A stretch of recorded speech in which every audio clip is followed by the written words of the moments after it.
നമസ്കാരം, എല്ലാ പ്രിയ പ്രേക്ഷകർക്കും ബിഗ് സ്റ്റോറിയിലേക്ക് സ്വാഗതം. പ്രകൃതി മനോഹാരിത കൊണ്ട് സമ്പന്നമായ ദൈവത്തിന്റെ സ്വന്തം നാട്ടിൽ വരദാനമായ തെക്കിന്റെ കാശ്മീർ എന്നറിയപ്പെടുന്ന മൂന്നാർ. കയ്യേറ്റ വിഷയത്തിൽ വിവാദ നാടായി മാറിയ മണ്ണ്. കഴിഞ്ഞ ദിവസവും മൂന്നാറിൽ ഒരു കയ്യേറ്റം തിരിച്ചുപിടിച്ച് കോൺക്രീറ്റ് കെട്ടിടം ഇടിച്ചു നിരത്തി. ഒപ്പം കയ്യേറ്റങ്ങൾക്കെതിരെ ശക്തമായ നടപടി തുടരുമെന്ന മുന്നറിയിപ്പും റവന്യൂ വകുപ്പ് നൽകിയിട്ടുണ്ട്. എന്നാൽ മൂന്നാറിൽ ആരുടെയും കണ്ണിൽപ്പെടാതെ ഒളിഞ്ഞിരിക്കുന്ന ഒരു വൻകിട കയ്യേറ്റക്കാരനുണ്ട്. സർക്കാർ സംവിധാനങ്ങൾ വരെ മറച്ചുപിടിച്ച് സംരക്ഷിക്കുന്ന ആ വൻകിടക്കാരന്റെ പേര് ഇതുവരെ പുറത്തു വരാത്തത് എന്തുകൊണ്ട് എന്ന ചോദ്യം വളരെ പ്രസക്തമാണ്. സർക്കാർ ഭൂമി പതിറ്റാണ്ടുകളായി കൈയടക്കി അവിടെ നിന്നും പ്രതിമാസം കോടികൾ സമ്പാദിക്കുന്ന കോർപ്പറേറ്റ് മുതലാളിയുടെ കഥയാണ് ഇന്ന് ബിഗ് സ്റ്റോറി. മൂന്നാറിലെ വൻകിട കയ്യേറ്റക്കാരൻ ആര്?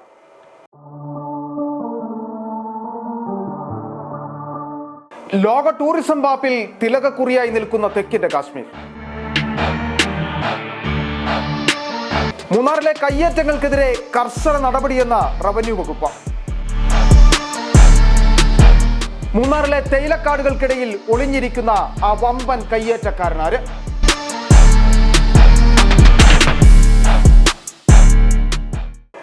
മൊട്ടക്കുന്നുകളിലെ തേയിലക്കാടുകളിൽ മഞ്ഞുമൂടുന്ന മനോഹരമായ കാഴ്ച, ആരെയും എപ്പോഴും ആകർഷിക്കുന്ന കാലാവസ്ഥ, ഇതാണ് മൂന്നാറിന്റെ അനന്തമായ ടൂറിസം സാധ്യതയിലേക്ക് വഴി തുറന്നത്. ഈ സാധ്യതയാണ് മൂന്നാറിലും പരിസര പ്രദേശങ്ങളിലേക്കും റിസോർട്ട് മാഫിയകളെ കൊണ്ടെത്തിച്ചത്. വെള്ളക്കാരൻ കെട്ടിയ ഉയരം കുറഞ്ഞ ചെറിയ കെട്ടിടങ്ങളെ മറച്ച് മലമുകളിൽ വമ്പൻ കോൺക്രീറ്റ് സൗധങ്ങൾ ഉയർന്നു. ആരും ശ്രദ്ധിക്കാതെ കിടന്ന സർക്കാർ ഭൂമികൾ ഭൂമാഫിയ കണ്ടെത്തി കയ്യേറി കള്ളപ്പട്ടയം നിർമ്മിച്ച മറച്ചുവിറ്റും റിസോർട്ട് കെട്ടിയും കോടികൾ സമ്പാദിച്ചു. അപ്പോഴും മൂന്നാറിലെ പാവപ്പെട്ട തോട്ടം തൊഴിലാളികൾക്ക് കിടന്നുറങ്ങാൻ വീട് വയ്ക്കാൻ 1 സെന്റ് സ്ഥലം എന്നത് പ്രഖ്യാപനത്തിൽ മാത്രം ഒതുങ്ങി. ഒടുവിൽ സർക്കാർ സംവിധാനങ്ങൾ ഉയർന്നു. യന്ത്രക്കൈകൾ മുഷ്ടി ചുരുട്ടി കയ്യേറ്റങ്ങൾ ഇടിച്ചു നിരത്തി. പ്രതിഷേധങ്ങൾ, വിവാദങ്ങൾ, കോടതി ഇടപെടലുകൾ, അങ്ങനെ ഇന്നും അവസാനിക്കാത്ത ദൗത്യമായി മൂന്നാറിലെ കയ്യേറ്റ വിഷയം നിലനിൽക്കുകയാണ്. പക്ഷേ ഇവിടെ ഉയരുന്ന ഒരു ചോദ്യമുണ്ട്. വൻകിട കയ്യേറ്റങ്ങൾക്കെതിരെ ശക്തമായ നടപടിയെന്ന് സർക്കാർ ആവർത്തിച്ചു പറയുമ്പോൾ ആരാണ് മൂന്നാറിലെ ആ വൻകിടക്കാരൻ? അത് തുറന്നു കാട്ടുകയാണ് ബിഗ് സ്റ്റോറി.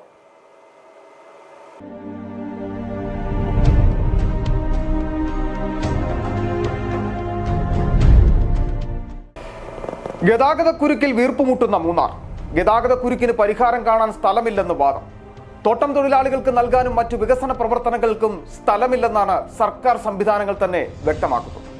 എന്നാൽ മൂന്നാറിൽ സർക്കാർ ഭൂമി ഉണ്ടോ ഇല്ലയോ എന്നതാണ് നമ്മൾ ആദ്യം പരിശോധിക്കുന്നത്.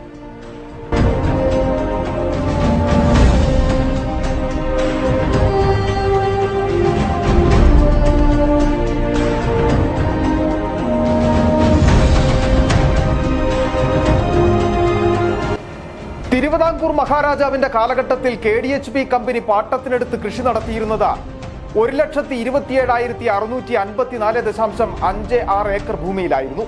പിന്നീട് ഐക്യ കേരളം രൂപം കൊണ്ട് ഭൂപരിഷ്കരണം നടപ്പിലായതോടെ 70,522.12 ഏക്കർ ഭൂമി സർക്കാർ ഏറ്റെടുത്ത് റവന്യൂ പുറമ്പോക്കിൽ ചേർത്തു.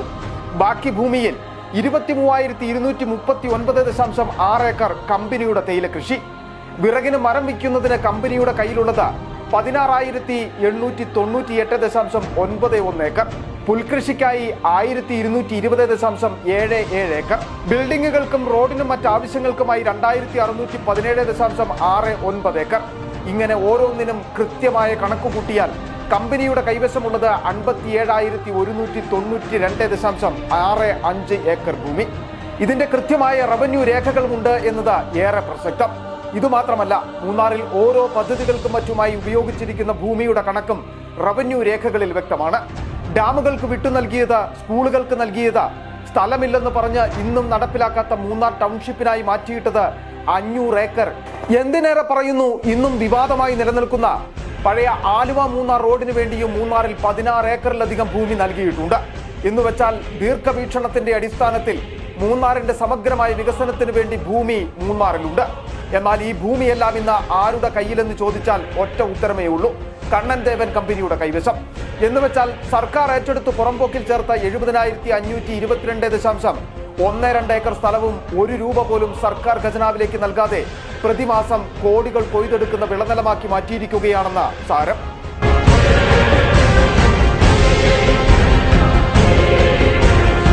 ഇത് വെറും രേഖകളുടെ അടിസ്ഥാനത്തിൽ കമ്പനി സർക്കാർ ഭൂമി കൈയടക്കി വെച്ചിരിക്കുന്നു എന്ന് പറയുന്നതല്ല. ഇക്കാര്യങ്ങൾ റവന്യൂ ഉദ്യോഗസ്ഥർ തന്നെ മുകളിലേക്ക് റിപ്പോർട്ട് ചെയ്തിട്ടുണ്ട്. 2009 വില്ലേജ് ഓഫീസർ തഹസിൽദാർക്ക് നൽകിയ ഒരു റിപ്പോർട്ടുണ്ട്. അതൊന്ന് വിശദമായി നോക്കാം.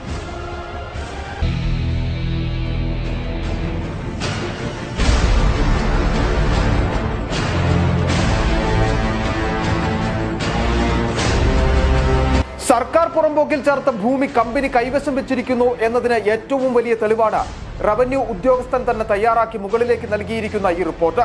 സർക്കാർ ഏറ്റെടുത്ത ഭൂമിയുടെ ഭൂരിഭാഗവും കൈയടക്കി വെച്ചിരിക്കുന്നത് Kannan Devan company. Land board award പ്രകാരമുള്ള ഭൂമി 62/25, 62/28 എന്നീ തണ്ടപ്പേരുകളിൽ അനധികൃതമായി കൈമാറ്റം നടത്തിയിട്ടുണ്ടെന്ന് കണ്ടെത്തിയതായി വില്ലേജ് ഓഫീസറുടെ റിപ്പോർട്ടിൽ വ്യക്തമാകുന്നു. ഇത് മാത്രമല്ല, കമ്പനിയുടെ 19 കെട്ടിടങ്ങൾ മറ്റ് 2 കമ്പനികൾക്ക് റിസോർട്ട് നടത്തുന്നതിനായി അനധികൃതമായി വിട്ടു നൽകി. ഒപ്പം സർക്കാർ ഭൂമിയിൽ നിന്നും കമ്പനി വാടക ഈടാക്കുന്നു. പൊന്നും വില കൊടുത്തു വാങ്ങി പുറംപോക്കിൽ ചേർത്ത ഭൂമിയിൽ പോലും കമ്പനി അവകാശവാദം ഉന്നയിക്കുന്നുവെന്ന വില്ലേജ് ഓഫീസറുടെ റിപ്പോർട്ടിൽ വ്യക്തമായി പറയുന്നു. മൂന്നാറിലെ വൻകിട കയ്യേറ്റക്കാരൻ ആര് എന്ന ചോദ്യത്തിനുള്ള ഉത്തരമാണ് ഈ വില്ലേജ് ഓഫീസറുടെ റിപ്പോർട്ട്.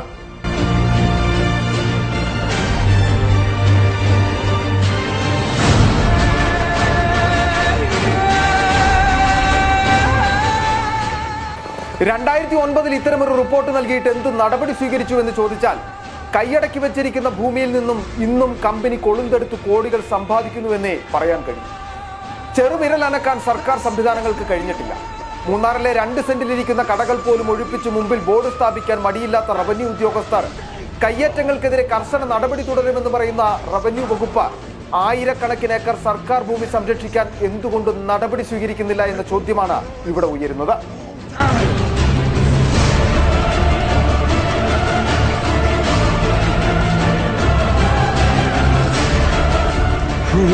വില്ലേജ് ഓഫീസറുടെ റിപ്പോർട്ട് മാത്രമല്ല കണ്ണൻ ദേവൻ കമ്പനിക്കെതിരെ ഉണ്ടായിട്ടുള്ളത്. ഇന്നും ഏറെ വിവാദത്തോടെ ചർച്ച ചെയ്യുന്ന നിവേദിത പിഹര റിപ്പോർട്ടിലും കണ്ണൻ ദേവൻ കമ്പനിയുടെ സ്ഥലം സർവേ നടത്തണമെന്ന് വ്യക്തമാക്കുന്നുണ്ട്. എന്നാൽ അതുമാത്രം മറച്ചു വെക്കുന്നു. ഉദ്യോഗസ്ഥ ഒത്താശ എത്രത്തോളം എന്നതിന്റെ മറ്റൊരു ഉദാഹരണം, തോട്ടം തൊഴിലാളികളുടെ പുനരധിവാസത്തിനായി പദ്ധതി തയ്യാറാക്കി പട്ടയ വിതരണവും നടത്തി വർഷങ്ങൾ പിന്നിടുമ്പോഴും ഭൂമി നൽകാൻ കഴിഞ്ഞിട്ടില്ല. എസ്റ്റേറ്റുകളിൽ നിന്ന് റിട്ടയർഡ് ആയാൽ പോകാനിടമില്ലാതെ പെരുവഴിയിലേക്ക് ഇറങ്ങേണ്ടി വരുന്ന ദുരവസ്ഥ കണ്ടില്ലെന്ന് നടിച്ച കുത്തക മുതലാളിക്ക് വേണ്ടി സർക്കാർ ഭൂമിയിലെ കയ്യേറ്റം കണ്ടില്ലെന്ന് നടിച്ച് കണ്ണടച്ചിരുട്ടാക്കുന്ന അധികൃതർ ഇതിന് മറുപടി പറയേണ്ടി വരുമെന്നതിന് സംശയമില്ല.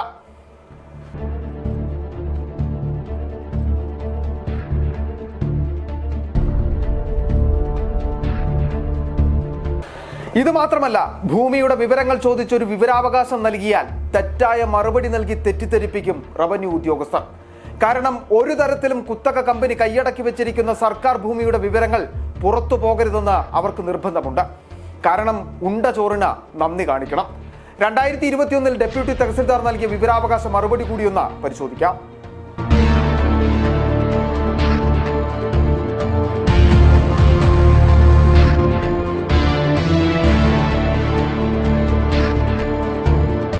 സർക്കാർ ഭൂമിയുമായി ബന്ധപ്പെട്ട പല രേഖകളും ഇന്നില്ല. ഇനിയിപ്പോ പാവപ്പെട്ട തോട്ടം തൊഴിലാളികൾക്ക് വിതരണം നടത്താൻ ഭൂമിയുണ്ടോ എന്ന് ചോദിച്ചാൽ KDH വില്ലേജിൽ മിച്ച ഭൂമി അവശേഷിക്കുന്നില്ല എന്നാണ് മറുപടി. റവന്യൂ ഉദ്യോഗസ്ഥൻ സത്യസന്ധമായി മറുപടി നൽകിയെന്ന് വേണം പറയാൻ. പക്ഷേ ആ മറുപടിക്ക് കൂടെ കണ്ണൻ ദേവൻ കമ്പനി കൈവശം വെച്ചിരിക്കുന്നതിനാൽ വിതരണത്തിന് ഭൂമിയില്ലെന്നും കൂടി ചേർത്തിരുന്നെങ്കിൽ പൂർണ്ണമായേനെ.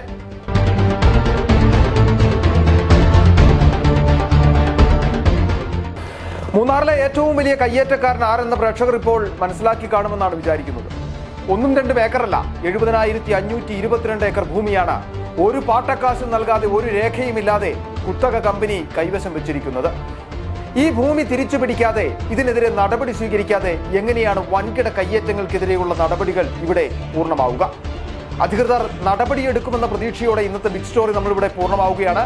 മറ്റൊരു വിഷയവുമായി വീണ്ടും കാണാം. നമസ്കാരം.